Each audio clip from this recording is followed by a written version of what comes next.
অসমীয়া যুৱ মঞ্চই আমি ক'ব বিচাৰিছোঁ সাহিত্য সভাৰ যিজন বৰ্তমান সভাপতি বসন্ত কুমাৰ গোস্বামী এইজনৰ সঁচাতত ক'বলৈ গ'লে অকণমান মূৰৰ গণ্ডগোল হৈছে, মেণ্টেল হৈছে অলপ। কাৰণ আমি দেখিবলৈ পালোঁ তেওঁ মিয়াসকলক মানে তেওঁ যি মিয়াৰ প্ৰীতি যি দেখাবলৈ গৈছে, কিন্তু এইটো সঁচা অৰ্থত ক'বলৈ গ'লে এইটো ভাল হোৱা নাই। কাৰণ সমগ্ৰ অসম গোটেই ভাৰতেই অবৈধ মিয়া বাংলাদেশী খেদা ক্ষেত্ৰত যি আমি চৰকাৰক উৎসাহ জগাই আহিছে বা চৰকাৰৰ লগত থিয় হৈছে, সেই সময়ত এইজন সভাপতি মূৰত মাল নাইকিয়া অপদাৰ্থ এইজনে কি কৈছে যে মিয়াহে অসমখন ৰক্ষা কৰি আছে।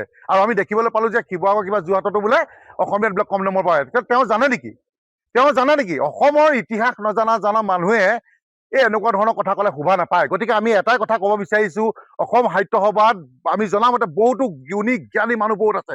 গতিকে সেইসকলৰ প্ৰতি আমাৰ আহ্বান, সেইসকলৰ প্ৰতি আমাৰ প্ৰাৰ্থনা যে এইজন ব্যক্তিক গতিয়াই আপোনালোকৰ মঞ্চৰ পৰা উলিয়াই দিয়ক, নহ'লে এইজনে অসমখন খুলি খাব, অসমখন ৰক্তাক্ত কৰি দিব। কাৰণ যি সময়ত সমগ্ৰ অসমেই নিজৰ বাই ভনীক চিন্তা চৰ্চা কথা মানে বচোৱাৰ কথা চিন্তা চৰ্চা কৰিছে, মিয়া মানে হ'ল চুৰ ডকাইত ৰেপিষ্ট, আমি কৈ আছে এইবোৰ জল প্ৰমাণ হৈ গৈ আছে। সেইদিনা নগাঁৱত কিমান ডাঙৰ এটা কাণ্ড কৰি দিলে মিয়াই, আমাৰ অসমীয়া এগৰাকী সন্মানীয় মহিলাক মাৰি মেলি সানি কুচি আপোনাৰ সোণৰ চেনৰ পৰা আদি কৰি পইচা চইচা চব লুটি লৈ গ'ল। গতিকে এই অকল মিয়া পক্ষত আকৌ তেওঁ থিয় দিছে, তেওঁ লাজ লগা নাই, তেওঁ চৰম লগা নাই। গতিকে এনেকুৱা মানুহৰ ওপৰত আমি বিহিত ব্যৱস্থা ল'ব গ'লে অসম চৰকাৰ তথা সন্মানীয় মুখ্যমন্ত্ৰী ডাঙৰীয়াক আমি অনুৰোধ জনাইছোঁ। কাৰণ এনেকুৱা মানুহ থাকিলে অসমখন কাল হ'ব। আৰু এই যি আমাৰ সাহিত্য সভাৰ কথা কৈছোঁ, তেওঁলোকে কোনো ধৰণৰ কথা নাই, আগতেও দেখিছোঁ পূৰ্বতেও দেখিছোঁ তেনেকুৱা ধৰণৰ ক্ষেত্ৰত আহি তেওঁলোকে ক'ৰ পৰা আহি জানো পৰেহি আমি নাজানো।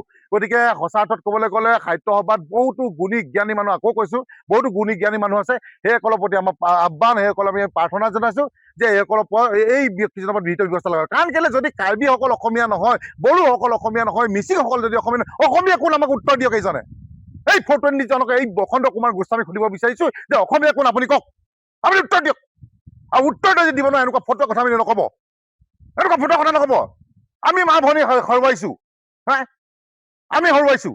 আমি জানো ড্ৰাগছ মানে হৈ গ'ল মিয়া, নকল সোণ মানে হৈ গ'ল বিয়া, নকল পইচা মানে বিয়া, অকল কেৱল চবতে মিয়া হয়। নগাঁও কাণ্ড আমি এতিয়া পাহৰিব পৰা নাই।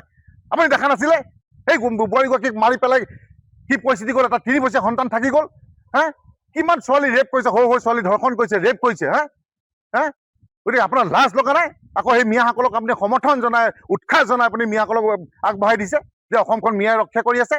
গতিকে অসম সাহিত্য সভাৰ প্ৰতি আমাৰ বহুত স্বাভিমান আছে, আত্মসন্মান তেওঁলোকে থকা এটা সংস্থা। গতিকে আমি এটাই কথা ক'ব বিচাৰিছোঁ অসম সাহিত্য সভাক যে আপোনালোকে সঁচাকৈ অৰ্থত ক'বলৈ বহুত গুণী জ্ঞানী বুলি আমি ভাবোঁ। তাত থকা ব্যক্তিসকলক আমি প্ৰাৰ্থনা জনাওঁ, সেৱা জনাওঁ। কিন্তু এনেকুৱা মানুহ থাকিলে কিন্তু প্ৰত্যেকজন ব্যক্তিৰ প্ৰতি আমাৰ কিন্তু এটা বেলেগ দৃষ্টি সোমাই যাব। গতিকে আমি এটাই আহ্বান আপোনালোক প্ৰাৰ্থনা জনাইছোঁ যে এজনক অতি শীঘ্ৰেই বসন্ত কুমাৰ দাসক তেওঁ পদটো খাৰিজ কৰক আৰু গতিয়াই উলিয়াই দিয়ক। আৰু অসম চৰকাৰ তথা সন্মানীয় মুখ্যমন্ত্ৰী ডাঙৰীয়াক ক'ব বিচাৰিছোঁ যে এওঁৰ ওপৰত এটা কেছ ৰুজু কৰি তেওঁক জেললৈ প্ৰেৰণ কৰক। চিধা কথা, স্পষ্ট কথা।